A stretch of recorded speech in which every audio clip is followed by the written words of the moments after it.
Bueno, acá. Vamos de nuevo con la misma idea, pero un dibujo más sencillo. Hablamos de coordenadas cartesianas, hablamos de un sistema de referencia, el lugar físico es para el observador, hablamos de ejes cartesianos, pero dibujo el X y el Y nada más. El Z vendría para adelante. Pero vamos a pensar en situaciones donde la partícula o el punto en cuestión siempre anda por el plano XY. Nunca se viene ni para adelante ni para atrás del pizarrón. Y entonces la cosa es más fácil porque me olvido de Z. No es que no exista, me olvido para trabajar más fácil nada más. Y además sabemos mucho más de geometría del plano que de geometría del espacio. Por lo que nos hemos entrenado en el secundario, ¿verdad? Entonces trabajar en el plano no nos va a llevar a usar todas las cosas que sabemos de triángulos, trigonometría, distancia, etc. Que repasamos brevemente o confiemos en que ustedes van a ir recuperando a trabajar. Entonces, y otra cosa, ¿qué quiere decir esto presentado en teoría?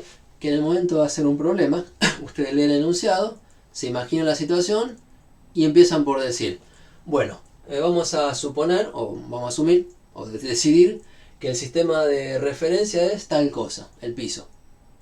Que los ejes que usa el observador son un X hacia la derecha y un Y hacia arriba. O pueden hacer otras cosas, pueden poner el Y inclinado, pueden poner el Y horizontal, pueden poner el X acá pero positivo para otro lado, a conveniencia de lo que describa el problema. A uno siempre le gusta trabajar con números positivos, así que si las cosas suceden de este lado, y pongamos positivo para allá. ¿Sí? Eso lo van haciendo. Yo uso el sistema estándar para ir contando en el pizarrón. Entonces, si tenemos un punto de coordenadas P, un punto P de coordenadas cartesianas X e Y, significa que la proyección desde el punto P perpendicular hasta el eje X marca un valor de X en esta recta numérica, o en esta recta de posiciones, en X. Y la proyección del punto P perpendicular al eje Y marca un valor de Y sobre este eje Y. Acá estoy usando repetida, es un abuso de notación, pero lo vamos a usar muchas veces. X, Y como nombre del eje y X, Y como coordenadas del punto. Si les confunde, podemos hacer algo así y ustedes adaptan su notación. Vamos a decir que este punto P tiene coordenadas X1 e Y1. Entonces esto es el valor de X1 y esto es el valor de Y1. ¿Sí? Al poner un subíndice X1 está más claro que nos referimos a un valor de la variable X. Pero muchas veces lo vamos a poner sin subíndice y también se la tienen que imaginar que hablamos. Entonces, X1 e Y1 no son otra cosa que las proyecciones perpendiculares de la posición del punto a los ejes. Y cuando trabajamos en el plano tenemos 4 cuadrantes típicamente. Se suelen llamar el primero, el segundo, el tercero y el cuarto. No importa mucho si lo llaman distinto, pero vamos a poner de acuerdo. Y en qué cuadrante está el punto se identifica por los signos de las distintas componentes. Insisto que las componentes son unos reales y tienen signo. Entonces, si X es un valor positivo, estoy de este lado y probablemente esté en el primer cuadrante o en el cuarto. No sé. Y me fijo el valor de Y. Y si Y es negativo, estoy en el cuarto. Entonces, el par de índices de X y de Y son los que permiten saber en qué cuadrante. El par de signos de la coordenada X1 y la coordenada Y1 son los que permiten saber en qué cuadrante estoy. Y además, si una de las coordenadas es 0, estoy sobre un eje. Por ejemplo, vamos a dibujar el punto Q, que tiene coordenadas 0,2 metros. El 0 lo puedo poner sin unidades, porque 0 metros, 0 centímetros es lo mismo. Hay quien pone 0 metros. No es obligatorio, porque es un 0. ¿Dónde está este punto? Bueno, si me dicen 2 metros con unidades, tengo que saber qué escala tengo acá. Entonces digamos que acá un cuadradito es 1 metro. Entonces esto es 1, 2 y 3 con el eje en metros. Y uso la misma escala para el X que para el Y, porque el espacio es así, se miden igual las cosas en todas las direcciones. Entonces 1, 2 y 3 para Y expresado en metros. Eso sería un trabajo completo. Porque estamos empezando, después ya les voy a dejar que lo hagan ustedes. El punto 0, 2 metros, tiene 0 de X, 2 metros de Y y anda por acá. Y no está en ningún cuadrante, está sobre un eje. Con más precisión decimos está sobre el eje Y pero al lado positivo. se dice sobre el semieje y positivo. Así que los puntos pueden estar en cuadrantes o en semiejes o en el origen directamente. Natural lo que estoy contando. Borro este ejemplito que no aportaba mucho más.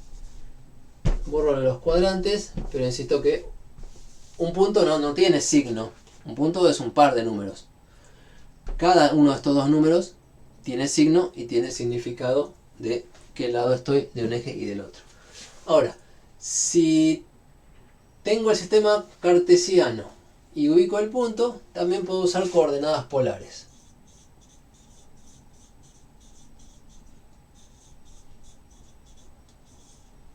¿Qué quiere decir coordenadas polares? Vamos a ponerlo en rojo acá encima. Quiere decir medir con respecto al origen una distancia y un ángulo.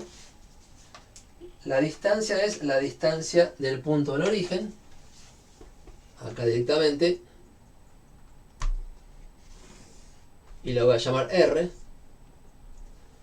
Y el ángulo tengo que decidir con respecto a qué dirección de referencia lo tomo. Lo más estándar es el semieje X positivo y tomar este ángulo, que lo voy a llamar θ. Si ustedes tienen que trabajar por acá, la distancia al origen la van a ubicar. Y el ángulo si quieren lo toman de este lado. ¿Por qué? Y porque a uno le gusta más trabajar con ángulos agudos que con ángulos de la circunferencia trigonométrica. De esos que tenían el seno y el coseno, tienen distintos signos según los cuadrantes. Se puede hacer, y si están bien entrenados con eso, adelante. Y si no, siempre traten de usar ángulos agudos. O sea, dibujarlos respecto de un semieje que esté más cerca de lo que están dibujando. ¿Sí? Se pueden sentir más cómodos con eso. En este dibujo resulta que R, distancia al origen, se relaciona por supuesto con los valores x1 y 1. Porque el punto ya está dibujado, no puede ser cualquier cosa. Si miramos este triángulo que es rectángulo, porque la proyección acá es perpendicular, R es una hipotenusa y x1 es un cateto y 1 es un cateto. Entonces resulta que R, por el teorema de Pitágoras, se calcula como la raíz cuadrada de x1 cuadrado más y1 cuadrado. Ahora voy a arreglar un poquito. Voy a llamar R1 a este, porque es del punto P que tiene cosas 1, y θ1 a este. Así vamos parejito. ¿Y el ángulo θ1 cuánto vale? Bueno, el ángulo θ1 es lo que dice el dibujo. Es lo que dice el dibujo. Hay un triángulo rectángulo, lo puedo calcular a partir de los catetos con el arco tangente. O, si me quedó justo el punto sobre un eje, es mucho más fácil. Porque el ángulo hace de 90 grados, 180, 270. Entonces, primero me fijo si cae en un eje. Y listo, lo miro. Y si no cae en un eje, me hago el dibujo del triángulo rectángulo. Recomiendo hacer rectángulos con ángulos agudos, así directamente el ángulo que va acá tiene seno y coseno positivo. Y entonces lo que sabe uno es que la tangente del ángulo θ1 es cateto opuesto sobre cateto adyacente. Voy a repasar un poquito de trigonometría. En este caso sería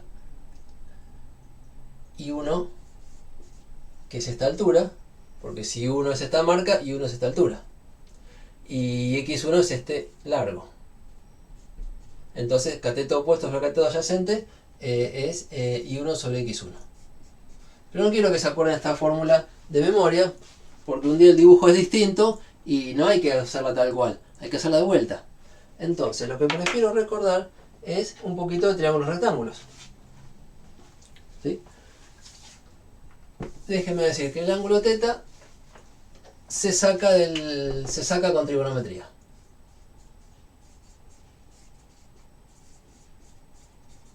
¿Y cuál es la trigonometría básica que tienen que saber para empezar? Bueno, la de triángulos rectángulos, que dice que si tenemos un triángulo rectángulo, no le voy a poner X, R, le voy a poner A, B y C a estas cosas, para que sea bien general. Entonces después ustedes lo adaptan a cada dibujo que tengan que discutir. Si tengo un triángulo rectángulo, este es el ángulo recto, de lados, no le voy a poner A, B y C, voy a poner algo más fácil de acordar de memoria. Una H de hipotenusa. Voy a marcar un ángulo y voy a llamar cateto adyacente al cateto que está pegado al ángulo y cateto opuesto al que está allá enfrente. ¿Sí? Eso es estándar. Les tiene que sonar. Lo que uno tiene que saber bien de memoria es que el teorema de Pitágoras nos dice que la hipotenusa al cuadrado es la suma del cateto adyacente al cuadrado más el cateto opuesto al cuadrado. En cuanto a longitudes. Y que se definen las funciones trigonométricas, el seno del ángulo, teta, seno es cateto opuesto sobre hipotenusa. Coseno del ángulo es cateto adyacente sobre hipotenusa. De memoria, así se define. Y tangente del ángulo, teta, es cateto opuesto sobre cateto adyacente. Siempre que la cuenta se pueda hacer. ¿Por qué digo eso? Porque si el cateto adyacente, este está levantadito así, y este achicó hasta que se generó a ser 0, me dejo 0 dividiendo y no puedo. ¿Ok? Entonces la tangente no siempre existe. Por suerte, cuando no existe, cuando el punto cae sobre el eje. Entonces el ángulo no necesito sacarlo de trigonometría, lo saco del dibujo y listo. Bien, con estas cuestiones uno puede despejar lo que quiera y sí o sí usted tiene que saber despejar solo. No voy a escribir despejes acá. Si quiero saber cuánto vale el cateto opuesto, lo puedo calcular como hipotenusa multiplicado por seno del ángulo. Si quiero saber cuánto vale... bueno, y cosas así. Y juegos de trigonometría que tienen que tener fresco. No toda la banda de trigonometría, no sé cuánto tiempo le dedicaron al secundario, pero sí, préstenos atención a cuáles son las fórmulas que más usamos, porque las van a necesitar. Y las van rescatando de lo que sabían, ¿sí? Entonces, si les toca un punto Q, vamos a poner de vuelta de este lado, mejor, un punto Q de este lado, voy a borrar lo que teníamos desde este punto P, y este punto Q tiene una componente X, una coordenada X, perdón, ya voy a decir que es componente que es otra cosa, una coordenada X, la voy a llamar X2, que cae acá. Y ya sabemos que es negativa porque la estamos viendo. Y una coordenada Y2 que cae acá y ya sabemos que es positiva porque la estamos viendo. ¿Y por qué? Porque el punto está dibujado en el segundo cuadrante, porque se me ocurrió dar este ejemplo.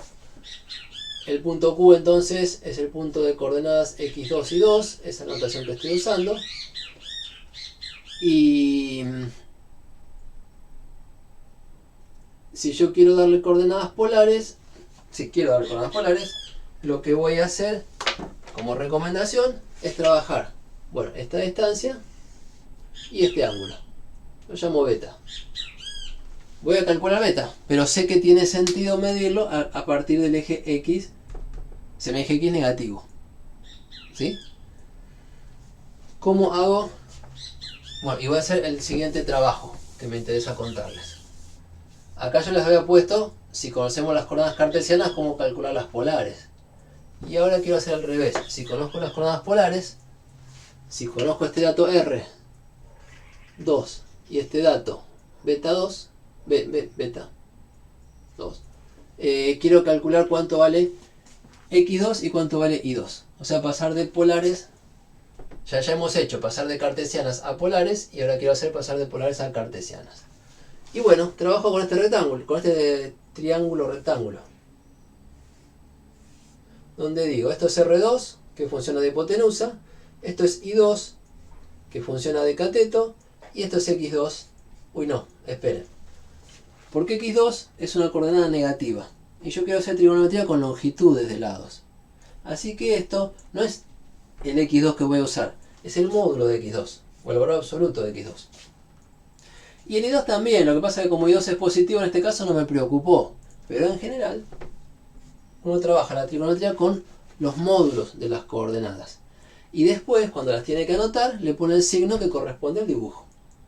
Entonces, si conozco este ángulo beta 2, yo puedo decir, estoy diciendo que conozco R2 y beta 2 como datos. Entonces, quiero saber cuánto vale el módulo de X2. que está acá abajo. Y es el cateto adyacente. Y el cateto adyacente se puede conseguir como la hipotenusa multiplicada por el coseno del ángulo beta 2. ¿Por qué? Bueno, porque el coseno era hipotenusa sobre el cateto adyacente. Entonces despeje de ahí. Lo hacen ustedes. Y el módulo de I2, que es cateto opuesto en este dibujo, se despeja como R2 por el seno de beta 2. ¿Por qué? Bueno, porque el seno de un ángulo era cateto opuesto sobre hipotenusa. Y se lo acuerdan de memoria, lo que hizo fue pasar la hipotenusa multiplicando. ¿Sí? Con esto ustedes sacan el valor absoluto de los números. Y que van acá. ¿Y cuánto valen los números? Bueno, le falta el signo que se ve en el dibujo. Entonces, primero saco eso y luego saco que x2 es igual a menos r2 por coseno de beta 2. ¿Por qué puse el menos? Para que x2 me salga negativo. Estas cuentas con ángulos agudos me dan longitudes positivas. El menos me da la coordenada negativa que estaba buscando. ¿Cuánto vale I2? Bueno, vale R2 seno de beta 2, que es el módulo correcto, con signo más. O no pongo signo directamente. ¿Por qué? Porque en el dibujo yo vi que I2 busco algo positivo. ¿Ok? Espero haberle dado las recomendaciones básicas con esto para trabajar el manejo entre coordenadas cartesianas, que son números con signos, y datos geométricos tipo módulo y ángulo o distancia y ángulo, que muchas veces les damos en los problemas o que es natural al describir una situación. Tengo un punto a tantos metros de origen formando un ángulo de 30 grados con la horizontal. Bueno, y las coordenadas que necesito, ¿cómo son? Las hacen así. Bien, con eso terminamos entonces el manejo de puntos en el espacio como presente y en particular en el plano como más vamos a trabajar.